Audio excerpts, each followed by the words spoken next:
Сәлеметсіздер ме? Каналға қош келдіңіздер. Тіркелмеген болсаңыздар, тіркеліп лайк басып, комментарий жасап отырыңыздар. Бүгінгі видеода біз герань гүлінің осы біздің тұрмыста қандай пайдасы бар, сол туралы айтатын боламыз. Бұл бір менен лайфхак болсын сіздерге.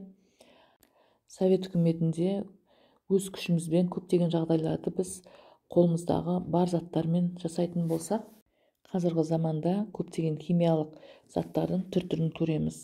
Соны пайдаланамыз. Сол химиялық заттарға жүгінбей, қазір мен сіздерге осы герань гүлінің табиғи осы жапырақтарын қалай біз пайдаланамыз, сол туралы айтатын боламын.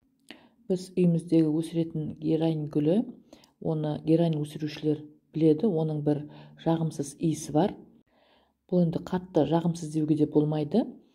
Кей кездері үйде піте ұшып жүреді, оны өзіміз білеміз. Ол піте қайдан пайда болады? Ол мысалға жүннен жасалған киімдерде, таза шерс киімдерде, шарқаттарда, тон сияқты киімдерге түседі. Ол негізі піте дегеніміз құрт. Осы герань гүлінің жапырағын сол пітелерге қарсы қару десек те болады. Сол гераньның жапырағын алып кептіріп, жұқа шүберекке қалтаға салып, сол жоғарыдағы айтылған киімдердің арасына салып қойсаңыздар, бұл герань жапырағының иісінен құрт түспейтін болады. Міне осы әдісті сіздер пайдаланып көріңіздер.